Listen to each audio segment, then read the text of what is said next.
Hello students, અગાઉના લેક્ચરમાં આપણે સુરેખ પથ પર ગતિ કરતા પદાર્થ માટે અચળ પ્રવેગી ગતિના કંઈક સમીકરણો મેળવ્યા હતા અને એ સમીકરણો કંઈક આ પ્રમાણે હતા.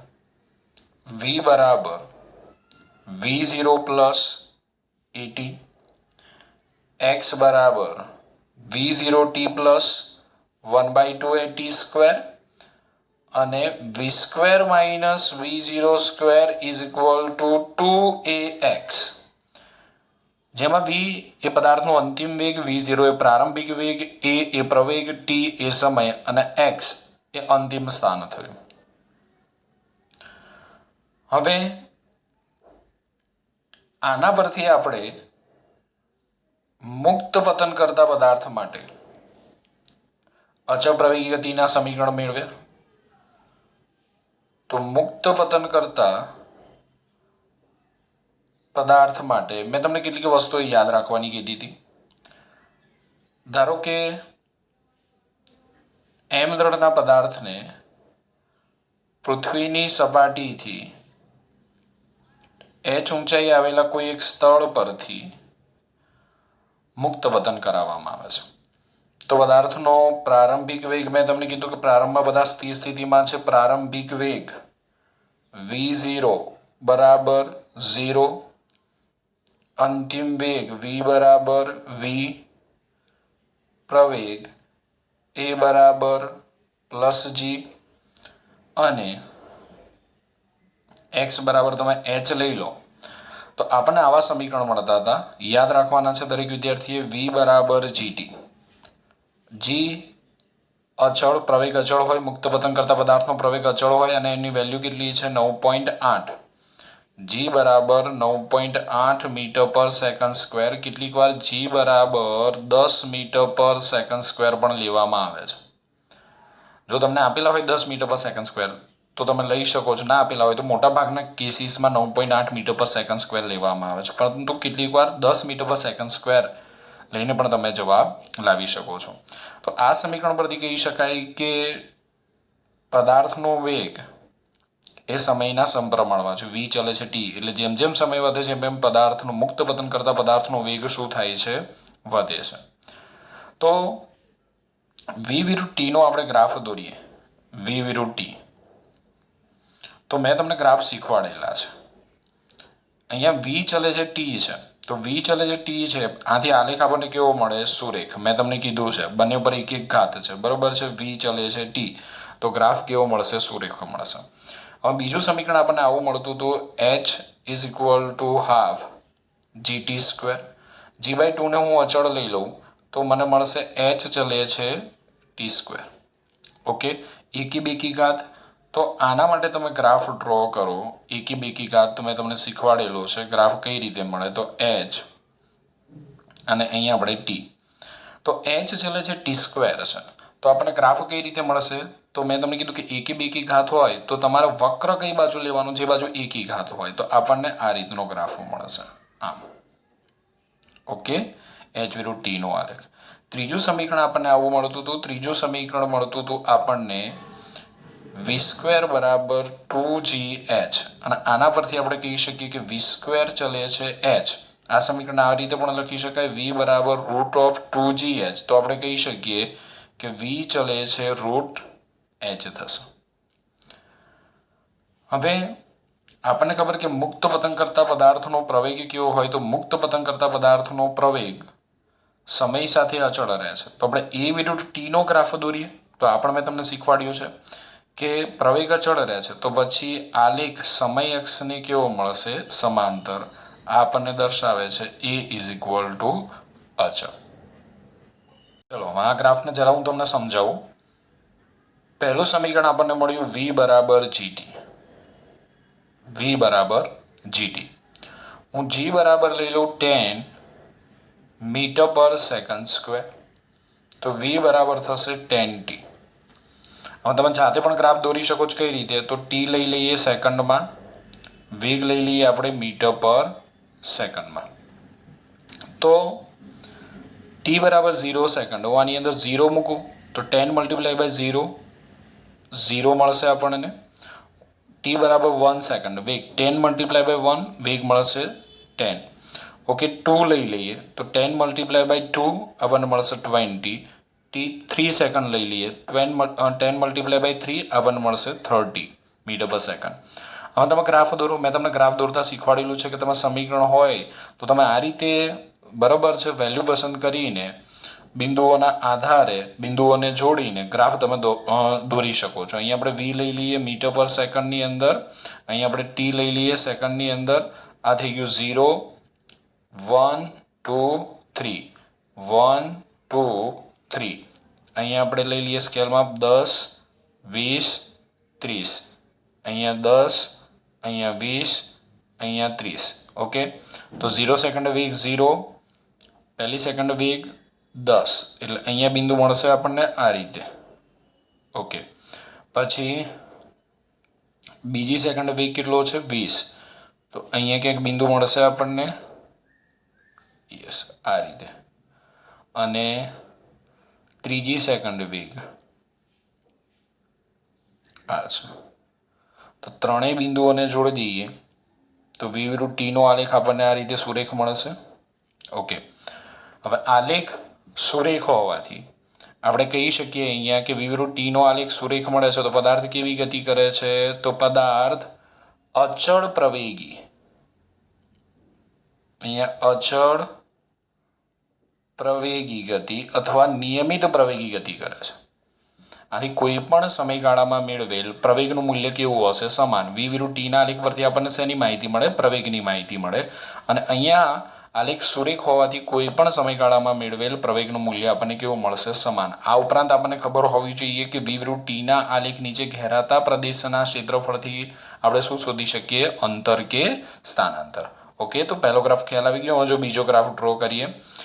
h બરાબર 1/2 gt સ્ક્વેર. g બરાબર આપણે કેટલા લઈ લીધા છે? 10. તો 1/2 મલ્ટીપ્લાય બાય 10 ટી સ્ક્વેર. તો h બરાબર કેટલા મળશે? h બરાબર મળશે 5t સ્ક્વેર. હવે આ સમીકરણમાં ટીની આપણે અલગ અલગ કિંમતો મૂકી h મેળવી લઈએ. તો ટી સેકન્ડમાં, h આપણે લઈ લઈએ મીટરમાં. ચલો 0, આ સમીકરણમાં 0 મૂકો તો શું થશે? હાઇટ 0. 1 મૂકો તો 1 નો વર્ગ 1 ગુણ્યા 5 એટલે 5. ચલો 2 મૂકો તો 2 નો વર્ગ 4, 4 પંચાને 20. ચલો 3 મૂકો, 3 નો વર્ગ 9, 9 પંચાને 45. કેટલી સેકન્ડે?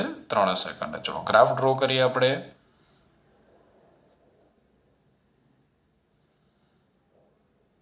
અહીંયા આપણે હાઇટ લઈ લઈએ, અહીંયા આપણે ટાઈમ લઈ લઈએ. 0, 1, 2, 3, 1, 2, 3. ચલો 5, 10, 15, 20, 25. કંઈ નહીં, 5, 10, 15, 20, 25. બે બિંદુઓ લઈએ, કંઈ વાંધો નહીં. 0, 0, 1 તો કેટલા? 5. 1 તો 5. ઓકે, 2 તો 20. એટલે અહીંયા ક્યાંક આ 2, આ 20 એટલે અહીંયા મળશે. પછી આગળ મળશે. તો ગ્રાફ ડ્રો કરીએ. યસ, જુઓ તમને આના જેવો જ ગ્રાફ મળે છે. ઓકે, તો ગ્રાફ તમે જાતે પણ ડ્રો કરી શકો. એના માટે મેં તમને બેઝિક જે લેક્ચરમાં શીખવાડ્યું છે એ કન્સેપ્ટ ક્લિયર ખાસ થવો જોઈએ. અને એ વિરુદ્ધ ટીનો આલેખ તો પ્રવેગ અચળ છે, તો પછી એ વિરુદ્ધ ટીનો આલેખ દોરીએ તો આલેખ આપણને કેવો મળશે? સમય અક્ષને સમાંતર મળશે. ઓકે, અને અહીંયા આ આલેખ પરથી આપણે શું કહી શકીએ? એક્સ વિરુદ્ધ ટીના આલેખ પરથી આપણને શેની માહિતી મળે છે? તો એક્સ વિરુદ્ધ ટીના આલેખ પરથી આપણને વેગની માહિતી મળે છે. તો પદાર્થ મુક્ત પતન કરતો હોય તો વેગ શું થાય? વધે. તો આ આલેખ આપણને શું દર્શાવે છે? આ આલેખ દર્શાવે છે કે વેગ વધે છે. એક્સ વિરુદ્ધ ટીના આલેખ પરથી આપણને શેની માહિતી મળે? વેગની માહિતી મળે. તો પદાર્થ મુક્ત પતન કરે છે એટલે કે જેમ જેમ નીચે આવે છે એમ વેગ વધે છે. તો આપણને એક્સ વિરુદ્ધ ટી, અહીંયા એચ લઈ શકો, એક્સ લઈ શકો, વાય લઈ શકો, જે લેવું એ લઈ શકો. તો આપણને એચ વિરુદ્ધ ટીનો આલેખ આવો મળે છે જે આપણને વેગની માહિતી આપે છે. તો આના આધારે આપણે કહી શકીએ કે આવો વક્ર મળે એ શું દર્શાવે છે? વેગ વધે છે એવું દર્શાવે છે. અને જો વક્ર આવો મળે, આવો એટલે કેવો? એ આમ. જો આવો વક્ર મળતો હોત તો વેગ ઘટે છે એવું દર્શાવે, આમ મળતો હોય તો વેગ ઘટતો જાય છે, આ ધ્યાન રાખજો. ઓકે, ખ્યાલ આવી ગયો. ચલો, મુક્ત પતન કરતા પદાર્થ માટે V વિરુદ્ધ T નો આલેખ સુરેખ, H વિરુદ્ધ T નો આલેખ પરવલયાકારનો મળે છે અને A વિરુદ્ધ T નો આલેખ સમય અક્ષને સમાંતર મળે છે. હવે આપણે ઉર્ધ્વ ગતિ માટે વાત કરીએ. ધારો કે એક m દળના પદાર્થને પૃથ્વીની સપાટી પરથી v0 જેટલા પ્રારંભિક વેગથી m દળના પદાર્થને પૃથ્વીની સપાટી પરથી v0 જેટલા પ્રારંભિક વેગથી ઉર્ધ્વ દિશામાં ફેંકવામાં આવે છે. તો આ પદાર્થ માટે ગતિના સમીકરણો આપણે મેળવ્યા હતા. પહેલું સમીકરણ v0 બરાબર gt. તો આના પરથી હું તમને પૂછું કે આ પદાર્થને મહત્તમ ઊંચાઈ પ્રાપ્ત કરવા માટે કેટલો સમય લાગે. ધારો કે આ પદાર્થની મહત્તમ ઊંચાઈ છે h max. તો આ પદાર્થને મહત્તમ ઊંચાઈ પ્રાપ્ત કરવા માટે કેટલો સમય લાગશે? જો પદાર્થને v0 વેગથી ફેંકવામાં આવે તો પદાર્થને મહત્તમ ઊંચાઈ પ્રાપ્ત કરવા માટે લાગતો સમય, તો t ને કરતા બનાવીએ તો મહત્તમ ઊંચાઈ પ્રાપ્ત કરવા માટે લાગતો સમય એને હું tm વડે દર્શાવું તો થશે v0/g. ધ્યાન આપજો, આ સમીકરણની અંદર MCQ સોલ્વ કરવામાં આપણને બહુ જ કામ લાગશે. ઉર્ધ્વ દિશામાં ફેંકેલા પદાર્થને મહત્તમ ઊંચાઈ પ્રાપ્ત કરવા માટે લાગતો સમય થાય tm v0/g. બીજું સમીકરણ આપણે મેળવ્યું હતું h બરાબર v0t માઇનસ 1/2 gt². અને ત્રીજું સમીકરણ આપણે મેળવ્યું હતું v0² is equal two 2gh. તો પદાર્થને v0 વેગથી ફેંકવામાં આવે તો પદાર્થે પ્રાપ્ત કરેલી મહત્તમ ઊંચાઈ કેટલી થાય? તો હું આની અંદર h ને કરતા બનાવું, હું મહત્તમ હાઈટને h m વડે દર્શાવું અથવા h max કહી દઉં તો h max is equal two થાય v0²/2g. તો આના પરથી આપણને બે અગત્યના સમીકરણ મળ્યા. ધ્યાન આપજો કે ઉર્ધ્વ ગતિ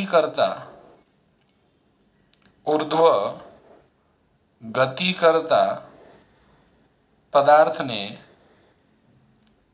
મહત્તમ ઊંચાઈ પ્રાપ્ત કરવા માટે લાગતો સમય, તો મહત્તમ ઊંચાઈ પ્રાપ્ત કરવા માટે લાગતો સમય tm is equal two v0/g. હવે પદાર્થને પૃથ્વી પર પાછા આવતા કેટલો સમય લાગે? તો ખાસ સમજો, જેટલો સમય પદાર્થને ઉપર જતા થાય એટલો જ સમય પદાર્થને નીચે આવતા થાય. તો ટોટલ ટાઈમ કેટલો થાય? તો પદાર્થને પૃથ્વી પર પાછા આવતા લાગતો સમય એટલો જ હોય, tm is equal two v0/g. તો ત્રીજું સમજો, આમાં કન્ફ્યુઝ ના થતા, મહત્તમ ઊંચાઈએથી પદાર્થને, હું અહીંયા આવું એડ કરી દઉં, મહત્તમ ઊંચાઈએથી પદાર્થને પૃથ્વી પર પાછા આવતા લાગતો સમય tm is equal two v0/g. અને પૃથ્વીની સપાટી પરથી ફેંકેલા પદાર્થને પાછા આવવા માટે કેટલો સમય લાગે? તો પાછા આવવા માટે લાગતો સમય, તો પૃથ્વીની સપાટી પરથી મહત્તમ ઊંચાઈએ જતા કેટલો સમય લાગે? tm. મહત્તમ ઊંચાઈએથી પૃથ્વીની સપાટી પર પાછા આવવા માટે કેટલો સમય લાગે? tm. તો ટોટલ ટાઈમ, હું એને t ટોટલ કહી દઉં, એ થાય 2tm, એટલે થાય 2v0/g. ખાસ સમજો, સપાટી પરથી મહત્તમ ઊંચાઈએ પહોંચવા માટે કેટલો સમય લાગે? v0/g. મહત્તમ ઊંચાઈએથી સપાટી પર પાછા આવવા માટે કેટલો સમય લાગે? v0/g. તો ટોટલ ટાઈમ કેટલો? પદાર્થને આપણે ફેંક્યો અને પાછો આવ્યો, એ માટે ટોટલ ટાઈમ કેટલો લાગે? 2v0/g. અને પદાર્થે પ્રાપ્ત કરેલી મહત્તમ ઊંચાઈ કેટલી થાય? પદાર્થે પ્રાપ્ત કરેલી મહત્તમ ઊંચાઈનું સૂત્ર થાય H max is equal to પદાર્થે પ્રાપ્ત કરેલી મહત્તમ ઊંચાઈ H max is equal to V0 square by 2g, જ્યાં V0 એ પદાર્થનો પ્રારંભિક વેગ છે. ઓકે, તો ત્રણ સમીકરણ તો આ યાદ રાખીશું. ઉર્ધ્વ ગતિ માટે V0 બરાબર GT, H બરાબર V0T minus 1/2 GT square, V0 square બરાબર 2GH. ઉર્ધ્વ ગતિ કરતા પદાર્થને મહત્તમ ઊંચાઈ પ્રાપ્ત કરવા માટે લાગતો સમય T max is equal two V0/g. મહત્તમ ઊંચાઈથી પદાર્થને પૃથ્વી પર પાછા આવતો લાગતો સમય Tm is equal two V0/g. પૃથ્વીની સપાટી પરથી ફેંકેલા પદાર્થને ઉર્ધ્વ દિશામાં ફેંકેલા પદાર્થને અહીંયા સમજી લેજો, ઉર્ધ્વ દિશામાં ફેંકેલા પદાર્થને પાછા આવતો લાગતો સમય total time 2Tm is equal two 2V0/g. અને ઉર્ધ્વ દિશામાં ફેંકેલા પદાર્થે પ્રાપ્ત કરેલી મહત્તમ ઊંચાઈ H max is equal two થાય V0 સ્ક્વેર બાય 2g. હવે આપણે ઉર્ધ્વ ગતિ કરતા પદાર્થ માટે V વિરુદ્ધ T, H વિરુદ્ધ T અને A વિરુદ્ધ T ના આલેખ મેળવીએ. પરંતુ એની પહેલા હું કેટલાક આલેખ હું તમને સમજાવું છું, ધ્યાન આપજો. તો આપણને ખબર છે કે x વિરુદ્ધ t ના આલેખ પરથી આપણને શેની માહિતી મળે? તો x વિરુદ્ધ t ના આલેખ પરથી આપણને વેગની માહિતી મળે. ધ્યાન આપજો. x વિરુદ્ધ t ના આલેખ હું અહીંયા દોરું છું અને આ આલેખ પરથી આપણને ખબર છે કે વેગની માહિતી મળે. જો x વિરુદ્ધ t નો આલેખ સમય અક્ષને સમાંતર હોય તો વેગ કેવો હોય? 0. x વિરુદ્ધ t નો આલેખ સમય અક્ષને સમાંતર હોય તો આપણને ખબર વેગ 0. x વિરુદ્ધ t નો આલેખ સુરેખા મળે તો વેગ કેવો હોય? અચળ. x વિરુદ્ધ t નો આલેખ આ રીતનો મળે, આવો વક્ર, તો એ શું દર્શાવે છે? આ દર્શાવે છે કે વેગ વધે છે. આ અને x વિરુદ્ધ t નો આલેખ આવો મળે, આ રીતનો, આવો વક્ર, તો શું દર્શાવે છે? વેગ ઘટે છે, એવું આપણને દર્શાવે છે. ઓકે, આ ધ્યાન રાખજો. આનો જ ઉપયોગ કરીને આપણે આજે ઉર્ધ્વ ગતિ કરતા પદાર્થ માટેના ગ્રાફ દોરીશું. તો જો આલેખ સમય અક્ષને સમાંતર મળે તો વેગ 0, આલેખ સુરેખા મળે તો વેગ અચળ, આલેખ આ પ્રકારનો વક્ર મળે તો જે દર્શાવે છે વેગ વધે છે. સમય સાથે વેગ શું થાય છે? વધતો જાય છે. જો x વિરુદ્ધ t નો આલેખ આવો મળે તો એ આપણને દર્શાવે છે કે સમય સાથે પદાર્થનો વેગ ઘટતો જાય છે. બીજી એક વસ્તુ આપણે ધ્યાન રાખીશું કે પદાર્થને ઉર્ધ્વ દિશામાં ફેંકવામાં આવે તો આપણે વેગ પોઝિટિવ લઈશું અને નીચે આવતો હોય પદાર્થ નીચે તો આપણે વેગ નેગેટિવ લઈશું. ખાસ ધ્યાન રાખજો. ઉપર જતો હોય પદાર્થ તો વેગ પોઝિટિવ, નીચે આવતો હોય તો પદાર્થ વેગ નેગેટિવ. તો સૌથી પહેલા આપણે ગ્રાફ દોરીએ v વિરુદ્ધ t નો આલેખ. v વિરુદ્ધ t નો આલેખ. ચલો, આ પૃથ્વીની સપાટી પરથી આપણે એક પદાર્થને v0 જેટલા પ્રારંભિક વેગથી ફેંકીએ છીએ. આ પદાર્થને v0 જેટલા પ્રારંભિક વેગથી ફેંકવામાં આવે છે. તો આ પદાર્થ માટે આપણે v વિરુદ્ધ t નો ગ્રાફ દોરીએ તો અહીંયા હું t લઈ લઉં, અહીંયા v. તો પદાર્થને પ્રારંભમાં મહત્તમ વેગથી ફેંકવામાં આવે છે, એટલે પ્રારંભમાં એનો વેગ મહત્તમ હોય છે. કેટલો? v0. હવે જેમ જેમ પદાર્થ ઉપર જશે એમ વેગ શું થશે? ઘટશે. આ પદાર્થ ઉપર જઈ રહ્યો છે તો વેગ ઘટે છે. તો વેગ ઘટતો હોય તો એનો ગ્રાફ આપણને કઈ રીતે મળશે? આ રીતે મળશે. આ શું દર્શાવે છે? વેગ ઘટે છે. પદાર્થ ક્યાં જઈ રહ્યો છે? ઉપર જઈ રહ્યો છે, આ વેગ ઘટે છે. હવે આ પદાર્થ કેવી ઊંચાઈએ પહોંચી ગયો? તો આ પદાર્થ મેક્સિમમ ઊંચાઈએ પહોંચી ગયો, એટલે ક્ષણ પર સ્થિર થશે, એટલે વેગ કેવો હશે? 0. તો અહીંયા તમે જોઈ શકો છો વેગ કેવો છે? 0. એટલે આ આપણને શું દર્શાવે છે? h max વેગ કેવો છે? 0 છે. હવે શું થાય છે? પદાર્થ અહીંથી નીચે આવે છે, અહીંથી પદાર્થ નીચે આવે છે. મેં તમને કીધું કે પદાર્થ નીચે આવતો હોય તો વેગ કેવો હોય? ઋણ. તો વેગ ઋણ હોય એટલે આપણને આલેખ સમય અક્ષની નીચે મળે, વેગ ઋણ હોય એટલે. પરંતુ નીચે આવતો હોય ત્યારે વેગ શું થાય? વધે. નીચે આવતો હોય ત્યારે વેગ વધે. એટલે આ ગ્રાફ આપણને આ રીતે મળશે. વેગ ઋણ છે એટલે આલેખ સમય અક્ષની નીચે, અને વેગ શું થાય છે? જેમ નીચે આવે છે એમ વેગ વધતો જાય છે. તો અહીંયા પદાર્થ નીચે આવે છે પરંતુ વેગ શું થાય છે? વધે છે. તો ખાસ ધ્યાન રાખજો, ઉર્ધ્વ ગતિ કરતા પદાર્થ માટે વિવૃત ટીનો આલેખ મેં તમને આકૃતિમાં દર્શાવ્યો છે તે મુજબનો મળશે. હવે આ આલેખ પરથી તમને કહે કે ભાઈ પદાર્થે કાપેલું અંતર કેટલું, તો તમારે આ એક ત્રિકોણ લેવું પડે, એનું ક્ષેત્રફળ શોધવું પડે, અને એક બીજો ત્રિકોણ લેવો પડે, એનું ક્ષેત્રફળ શોધવું પડે. તો આ ક્ષેત્રફળ અને આ ક્ષેત્રફળ બંને કેવા મળશે? સમાન. કારણ કે પદાર્થને ઉપર જતા જેટલું અંતર કાપે છે એટલું જ નીચે આવતા અંતર કાપે છે. આમ આપણે વિવૃત ટીના આલેખ નીચે ઘેરાતા પ્રદેશના ક્ષેત્રફળ પરથી ડેલ્ટા ટી સમયગાળામાં પદાર્થે કાપેલું અંતર શોધી શકીએ છીએ. હવે બીજો ગ્રાફ જોઈએ આપણે. એચ વિરુદ્ધ ટીનો આલેખ. એચ વિરુદ્ધ ટીનો આલેખ. એની અંદર આપણે છે ને આ કન્સેપ્ટનો ઉપયોગ કરીશું. આ જે છે એ કન્સેપ્ટ એચ વિરુદ્ધ ટીનો આપણે ગ્રાફ દોરીએ, અંતર વિરુદ્ધ સમયનો આપણે ગ્રાફ દોરીએ તો ધ્યાન આપજો.